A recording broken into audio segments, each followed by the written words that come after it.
नमस्कार किसान भाइयों, मैं अमित त्यागी आप सभी का स्वागत करता हूं आपके अपने YouTube चैनल किसान को ज्ञान पर। किसान भाइयों, आज हम बात करेंगे जो धान की पछेती वैरायटी है उसमें हम कल्ले की संख्या को कैसे बढ़ाएं। आज इसी के ऊपर हम इस वीडियो में आपको बताने वाले हैं। ऐसी ही जानकारी वाली वीडियो देखने के लिए किसान क्रॉप ज्ञान चैनल को सब्सक्राइब भी करें, बेल आइकन भी दबाएं ताकि आने वाली हर वीडियो का अपडेट पाएं आप सबसे पहले।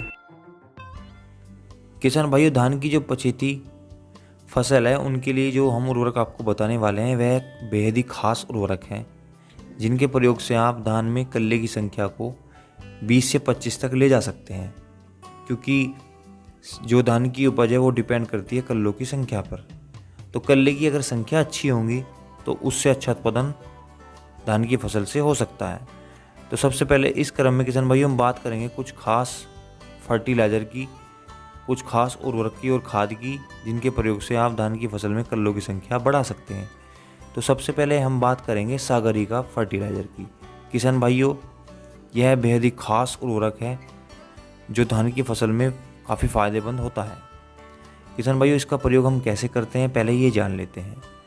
किसान भाइयों, यह उर्वरक जो समुद्र की घास से बनाया जाता है, इसमें काफ़ी ज़्यादा पोषक तत्व होते हैं जो किसान भाइयों धान की फसल के लिए फ़ायदेमंद होते हैं। तो किसान भाइयों, इसकी जो मात्रा हमें प्रयोग में लानी है वह मात्रा आपको 10 किलोग्राम रखनी है। और यह उर्वरक जो आपको प्रयोग में लाना है वह धान की रोपाई के समय आपको प्रयोग में लाना है। अगर किसान भाई इस उर्वरक का प्रयोग रोपाई के समय करना भूल गए हैं तो आप इसका प्रयोग 10 से 15 दिन के बाद भी कर सकते हैं। किसान भाइयों, इस उर्वरक का प्रयोग आपको धान की फसल में सिर्फ 2 बार करने हैं और जो इनका अंतर रहेगा वो 10 से 15 दिन का रहेगा। यानी कि 10 से 15 दिन के अंतर पे आप 2 बार इसको प्रयोग में ला सकते हैं। अब किसान भाइयों बात करते हैं दूसरे उर्वरक की, जिसका नाम है NPK। किसान भाइयों, इसके 2 ग्रेड आते हैं, एक तो NPK 18-18 आता है, एक NPK 19-19 आता है। तो ये 2 ग्रेड के उर्वरक हो सकते हैं, लेकिन जो NPK 18-18 है उसमें 6.1 सल्फर होती है और जो NPK 19-19 है उसमें केवल नाइट्रोजन, फास्फोरस और पोटास होती है। तो किसान भाइयों 18-18 वाले ग्रेड में सल्फर के साथ साथ नाइट्रोजन, फास्फोरस और पोटास तीनों होते हैं। तो यह उर्वरक भी काफ़ी फायदेमंद धान की फसल के लिए होता है। तो किसान भाइयों, NPK का प्रयोग हम जो धान की फसल में करते हैं पहले इसके बारे में जान लेते हैं, यह उर्वरक कैसे काम करता है। किसान भाइयों, नाइट्रोजन जो पौधे की वृद्धि करता है, फास्फोरस जो पौधे की जड़ों का विकास करता है, पोटास जो तने को बल प्रदान करता है, यानी कि तने को वो सख्त और कठोर बनाता है, जिससे धान की जो फसल है उसका जो तना होता है वो ना गिर पाए। तो इस तरीके से यह उर्वरक धान की फसल के लिए फ़ायदेमंद होता है। अब किसान भाइयों बात आती है कि इसकी कितनी मात्रा हम प्रयोग में लाएं। तो किसान भाइयों, इसकी जो मात्रा आपको प्रयोग में लानी है इसको केवल आप घोल के रूप में ही प्रयोग धान की फसल में करेंगे। तो इसकी जो मात्रा लेनी है आपको 10 से 15 ग्राम प्रति लीटर के हिसाब से 1 लीटर पानी में घोल बनाकर इसका प्रयोग आपको करना है। जितना भी पानी लगता है उसके हिसाब से आप इसकी गुना करके आप इसकी मात्रा को जान सकते हैं। यदि आपकी 20 लीटर की टंकी है तो उसमें आपको 300 ग्राम फर्टिलाइज़र प्रयोग में लाना है। इस तरीके से आप जितनी टंकी को प्रयोग कर रहे हैं उसी के हिसाब से आप 300 ग्राम के हिसाब से टंकियाँ बनाकर आप इसका प्रयोग कर सकते हैं।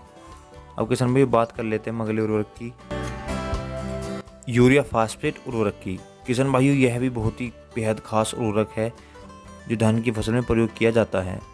किसान भाई बात करें इसके ग्रेड की तो यह 1744-0 है, जिसमें 17% नाइट्रोजन होती है, 44% फास्फोरस होता है।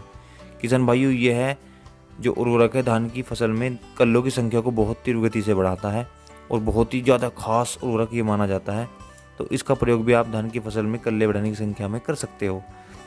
अब किसान भाइयों, इसके साथ साथ जो अगला उर्वरक है उसकी हम बात करेंगे। वह जो उर्वरक है वह है कैल्शियम नाइट्रेट। तो यह उर्वरक जो किसान भाइयों धान की फसल के लिए उत्तम उर्वरक माना जाता है। किसान भाई बात कर लेते हैं इसके प्रयोग से पहले इसके बारे में। किसान भाइयों, इस उर्वरक में 15.5% नाइट्रोजन व 17.5% कैल्शियम होता है, जो धान की फसल के लिए काफ़ी फायदेमंद माना जाता है।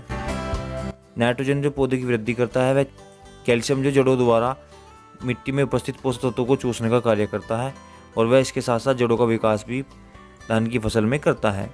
तो ये कुछ खास उर्वरक जो किसान भाई हम प्रयोग धान की फसल में कर सकते हैं और इससे काफ़ी ज़्यादा फ़ायदा हम धान की फसल से ले सकते हैं। किसान भाइयों, यह उर्वरक आप अगेती, मध्यम और पछेती तीनों प्रकार की फसलों में कर सकते हो।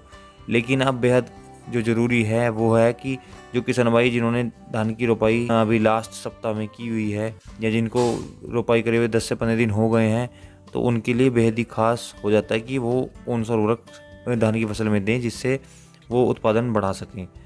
तो आज की इस वीडियो में इतना ही किसान भाइयों, फिर हम मिलते हैं आपसे नई वीडियो में।